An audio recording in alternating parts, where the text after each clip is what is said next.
Sparky was a friendly little dragon, but very cheeky and rather lazy.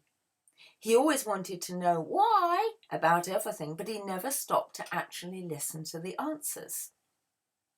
In the end, the dragons of Kilve couldn't cope, so the Dragon Master took Sparky to live with the wise golden dragon of the Midnight Forest. When Sparky asked him, "Why?" the golden dragon simply replied, "Why not?" Sparky eyed the golden dragon very suspiciously, and then the golden dragon just chuckled. The Dragon Master patted Sparky on the head. "He needs to learn a few why nots, I'm afraid," he said solemnly. "I'll be back for him soon. He must start flying lessons before he gets too big for his wings. Please do what you can for him." The golden dragon scratched his chin. This won't be easy, but I'll try. Farewell." Then, with a flick of his gleaming tail, he swept out of sight behind his rock. Sparky tried to run after the Dragon Master, but he had already gone. For the first time in his life, Sparky felt really scared, alone with a stranger in the darksome forest. He sat on the leafy ground and thought, which was something he'd never really tried before. Which way had the Dragon Master gone? Why had he hurried away without even saying goodbye? Where was the path through the forest? Sparky realized he'd been so busy asking questions, he'd noticed nothing about the way they'd come, apart from the red toadstools, which he knew were definitely not for eating. He got to his feet and looked around. There were red toadstools everywhere. How he wished he hadn't talked non-stop all the way. Tears stung his eyes. He tried not to cry, but he couldn't help himself. When Sparky ran out of tears, his fear turned into crossness. Why? He yelled at the trees, stamping hard with his knobbly feet. At this, a gentle voice behind him said, "I'm afraid, my young friend, only you can answer that." Sparky jumped. The golden dragon was curled on his rock again, smiling through small, pointed teeth. "It's getting late. Are you coming inside, or are you going to blub out there all night?" he asked. Sparky looked up through the trees.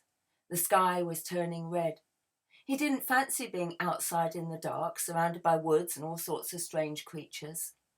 There was nothing for it but to follow as the golden dragon slipped from his rock and crawled under swaying creepers and ferns.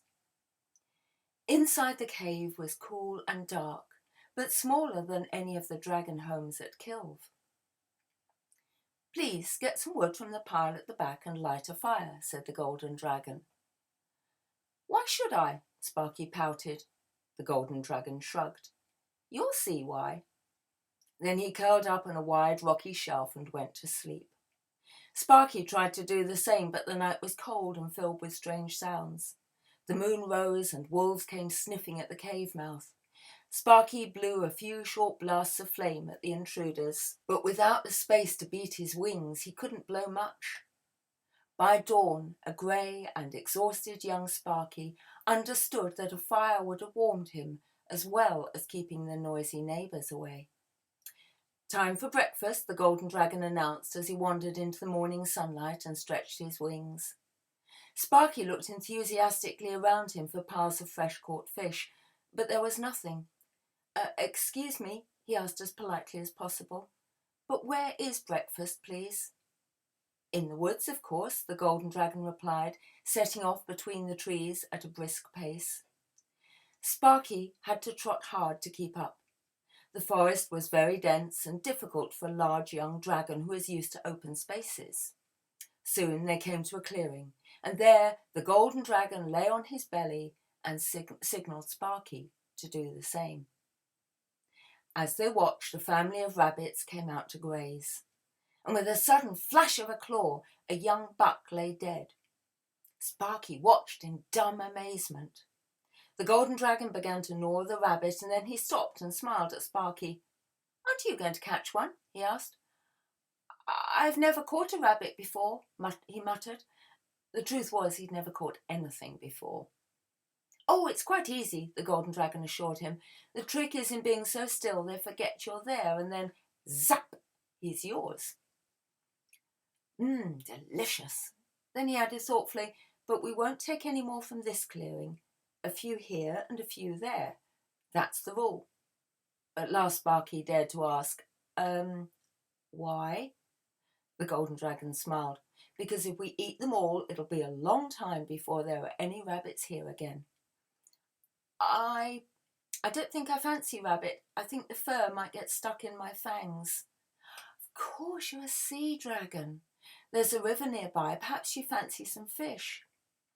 Sparky cheered up immediately and trotted after his beautiful host. Soon they were squatting by the glittering water as it danced its way to the sea. Sparky looked at his new friend expectantly.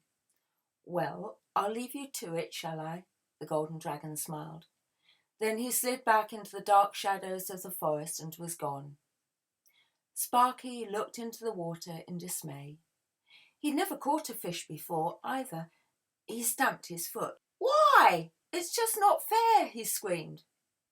But the forest didn't answer him. By noon, the sun was warming Sparky's back. He had slept a little, and now he was thirsty as well as hungry. He lay on the riverbank and took a long drink. There were a few small fish, and after a great deal of effort, he managed to lap a few up with his tongue, but the taste made him hungrier than ever. He rested his head on his claws and looked longingly to where fat brown trout poked up their speckled heads and made gentle plopping sounds as they caught insects. If only I could fly, thought Sparky. I'd skim the water gracefully and catch trout like Horace does. He stretched his wings, examined them and folded them up. The thought of flying made him nervous. But I really don't understand why the golden dragon doesn't feed me. The others always did. Why did the dragon master leave me here like this? Why? And tears trickled down his nose again. Sparky's tummy rumbled on, so he waded into the water and pounced on the fat fish, but it wriggled away, laughing bubbles at him. As the day cooled, Sparky looked around and noticed a few chestnuts. Lightly roasted in dragon fire, they were better than nothing. As the sun began to sink, he was getting worried. The golden dragon didn't come back. What if he'd forgotten? Sparky had tried to watch the way they'd come, but the paths between the shadowy trees all looked the same. He couldn't remember the way back. So Sparky began to heap up dried wood. He didn't fancy a night on his own, but if it had to be done, he'd have the biggest bonfire ever seen in the midnight forest, apart from igneous and furnaces, of course. But Sparky needn't have feared, for the golden dragon arrived before darkness fell. He smiled approvingly at the wood waiting to be lit. Good. I'm glad to see you've been busy. Did you eat well? He asked. Then, ignoring the list of Sparky's woes, he took a large bundle of sticks from the heap. We won't be able to carry all of this, but we'll fetch the rest tomorrow. Then, without so much as a glance over his shoulder, the golden dragon disappeared into the darkening shadows. Sparky scooped up as much wood as he could carry and staggered down the path behind him. That night, the fire at the cave entrance burned and crackled. No wolves came prowling, and if Sparky hadn't been so hungry, he'd have slept very well. The next day, Sparky was left by the river to catch his breakfast once more. As soon as the dragon's golden tail had disappeared, Sparky waded out in the shadows and wondered why the fish darted away as soon as he got into the water. He thought a little and realized that the fish might behave like rabbits. If he stayed very still, they might come back. Then he could grab something bigger than a minnow. His plan worked well, and he was munching his second medium-sized trout when the golden dragon appeared and told him to hurry, for it was time to go. Why? Sparky demanded irritably. The golden dragon shrugged in his usual way. You'll see, he said, and walked off. Sparky went back to catching fish. Now he was good at it. He didn't want to stop. He didn't notice the sky getting dark until large, sploshy drops of rain landed on his nose, and he was alone again. I should have followed the golden dragon straight away and worried about why later, he muttered crossly as he stomped homewards with the rain clattering on his scales. Then he came to a choice of paths. Which one should he take? That morning he really had watched and not talked, but the forest looked different in the dark and rain. He stopped and looked round. Then he saw claw and tail marks in the mud. That way. At last, extremely wet and miserable, Sparky reached the Golden Dragon's cave. Gratefully, he stretched out by the roaring fire. Steam curled off his scales and he slept. And when he awoke, there was a packet of chocolate biscuits right by his nose. He sat up. "Hello," said a familiar voice. On the other side of the fire sat the Dragon Master, wrapped in his starry cloak. He held out his hands and Sparky crawled over and nuzzled his best friend joyfully. "Are you ready to come home now?" the Dragon Master asked gently. Sparky looked up with twinkling eyes and grinned, and with a glance at the Golden Dragon, he winked and laughed. "Why not?" he said.